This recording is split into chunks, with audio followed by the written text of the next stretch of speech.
Assalamualaikum warahmatullahi wabarakatuh.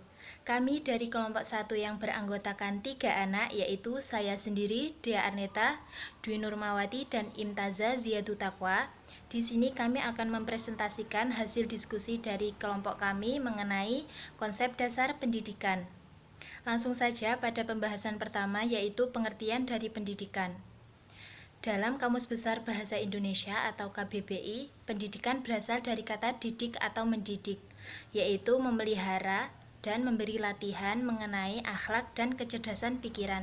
Sedangkan pendidikan memiliki pengertian yaitu proses pengubahan sikap atau tingkah laku seseorang maupun sekelompok orang dalam usaha mendewasakan manusia dalam upaya memberikan pengajaran dan latihan. Berikut merupakan definisi dari para ahli. Yang pertama, Edward Hamrey. Education means increase of skill of development of knowledge and understanding as a result of training, study, or experience. Pendidikan adalah sebuah penambahan keterampilan atau pengembangan ilmu pengetahuan dan pemahaman sebagai hasil latihan studi atau pengalaman. Yang kedua, Ki Hajar Dewantoro. Pendidikan adalah menuntun segala kekuatan kodrat yang ada pada anak agar mereka sebagai manusia dan anggota masyarakat dan mencapai keselamatan dan kebahagiaan yang setinggi-tingginya. Menurut Driyarkara, pendidikan adalah upaya memanusiakan manusia muda.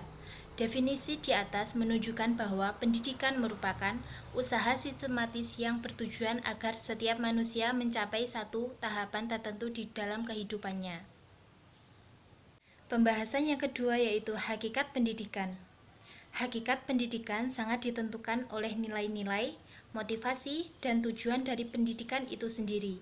Maka hakikat pendidikan dapat dirumuskan sebagai berikut. Yang pertama, pendidikan merupakan proses interaksi manusiawi yang ditandai keseimbangan antara kedaulatan subjek didik dengan kewajiban pendidik. Yang kedua, pendidikan merupakan usaha penyiapan subjek didik menghadapi lingkungan yang mengalami perubahan yang semakin pesat. Yang ketiga, pendidikan meningkatkan kualitas kehidupan pribadi dan masyarakat. Yang keempat, pendidikan berlangsung seumur hidup. Dan yang terakhir, pendidikan merupakan kiat dalam menerapkan prinsip-prinsip ilmu. Pendidikan merupakan upaya yang terorganisir, memiliki makna bahwa pendidikan tersebut dilakukan oleh usaha sadar manusia dengan dasar dan tujuan yang jelas. Ada tahapannya dan ada komitmen bersama di dalam proses pendidikan itu. Berencana mengandung arti bahwa pendidikan itu direncanakan sebelumnya dengan suatu proses perhitungan yang matang dan berbagai sistem pendukung yang disiapkan.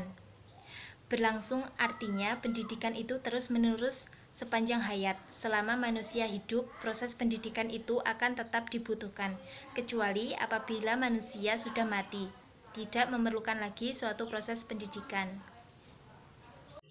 Assalamualaikum warahmatullahi wabarakatuh. Nama saya Imtaza Ziyadu Taqwa. Di sini saya akan menjelaskan tentang tujuan dasar pendidikan. Tujuan pendidikan adalah seperangkat hasil pendidikan yang dicapai oleh peserta didik setelah diselenggarakan kegiatan pendidikan. Seluruh kegiatan pendidikan, yakni bimbingan, pengajaran, atau latihan, diarahkan untuk mencapai tujuan pendidikan itu. Dalam konteks ini, tujuan pendidikan merupakan komponen dari sistem pendidikan yang menempati kedudukan dan fungsi sentral. Sebab setiap tenaga pendidikan perlu memahami dengan baik tujuan pendidikan, karena pendidikan merupakan bimbingan terhadap perkembangan manusia menuju ke arah cita-cita tertentu. Maka masalah pokok bagi pendidikan ialah memilih arah atau tujuan. Suara menyatakan terdapat beberapa pengertian tujuan pendidikan menurut beberapa tokoh, di antaranya yang pertama yaitu Ki Hajar Dewantoro. Tujuan pendidikan adalah mendidik agar anak menjadi manusia yang sempurna kehidupannya, yaitu kehidupan dan penghidupan manusia yang selaras dengan alamnya, kodrat, dan masyarakatnya.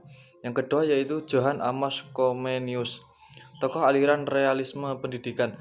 Tujuan pendidikan adalah membentuk manusia yang mempunyai pengetahuan kesusilaan dan kesalehan sebagai persiapan untuk kehidupan di akhirat. John Locke dari Inggris, tokoh aliran empirisme dalam pendidikan. Tujuan pendidikan adalah membentuk gentleman. Yang keempat yaitu J.C. Rousseau, tokoh aliran naturalisme. Tujuan pendidikan adalah mempertahankan kebaikan yang ada pada manusia, membentuk anak sebagai anggota masyarakat yang natural. Yang kelima yaitu John Heinrich Pestalozzi, tokoh pendidikan sosial. Tujuan pendidikan adalah mempertinggi derajat rakyat dengan mengembangkan potensi jiwa anak secara wajar. Dalam pembahasan yang sama, Suwarno juga menjelaskan tentang adanya beberapa macam tujuan pendidikan, diantaranya sebagai berikut. Yang pertama, tujuan umum. Tujuan umum ialah tujuan yang menjiwai pekerjaan pendidik dalam segala waktu dan keadaan. Tujuan umum ini dirumuskan dengan memperhatikan hakikat kemanusiaan yang universal. Menurut Lafayette, tujuan umum pendidikan adalah kedewasaan. Yang kedua yaitu tujuan khusus. Tujuan khusus yaitu memperkhusus dari tujuan umum atas dasar beberapa hal, antara lain perbedaan individual pada si terdidik, perbedaan lingkungan keluarga atau masyarakat, perbedaan yang berhubungan dengan tugas lembaga pendidikan, perbedaan dengan berhubungan dengan pandangan atau falsafah hidup suatu bangsa. Yang ketiga yaitu tujuan tak lengkap atau tak sempurna. Tujuan tak lengkap ialah tujuan yang hanya mencakup salah satu dari dua aspek saja, misalnya tujuan khusus, pembentukan kecerdasan dasar. Yang keempat yaitu tujuan sementara. Tujuan yang dicapai pada tiap tingkat perjalanan menuju tujuan akhir, misalnya menyelesaikan belajar di sekolah dasar, merupakan tujuan sementara untuk melanjutkan menuju ke SMP, SMA, dan selanjutnya. Yang kelima yaitu tujuan insidentil. Tujuan insidentil ialah tujuan yang timbul karena adanya situasi yang terjadi secara kebetulan. Yang keenam yaitu tujuan intermediair. Tujuan intermediair ialah tujuan yang merupakan alat atau perantara untuk mencapai tujuan yang lain. Untuk selanjutnya adalah fungsi dari pendidikan. Dalam konsep dasar pendidikan, memahami fungsi pendidikan dapat membantu setiap pembelajar untuk merefleksikan aktivitas pendidikan yang selama ini dijalaninya. Adapun fungsi dasar pendidikan adalah sebagai berikut. Yang pertama adalah sosialisasi.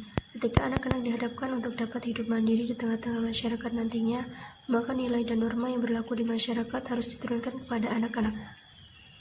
Yang kedua adalah integrasi sosial, agar masyarakat dapat bekerja sebagaimana mestinya tanpa muncul konflik yang merugikan kehidupan sosial, maka individu harus mengikuti nilai-nilai yang telah diyakini bersama. Yang ketiga adalah penempatan sosial. Anak didik yang menjalani proses pendidikan diidentifikasi oleh pendidik mengenai kepribadian, karakter, keterampilan, dan keahliannya. Yang keempat adalah inovasi sosial. Fungsi pendidikan sebagai inovasi sosial terkait erat dengan segala macam penemuan-penemuan baru di berbagai bidang yang mempengaruhi kehidupan sosial.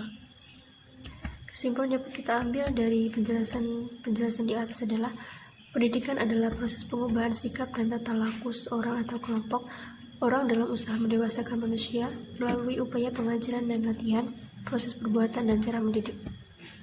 Proses pendidikan dapat kita rumuskan sebagai proses humanisasi dan humanisasi yang berakar pada nilai-nilai moral dan agama yang berlangsung baik di dalam lingkungan hidup pribadi, keluarga, masyarakat, dan bangsa kini dan masa depan.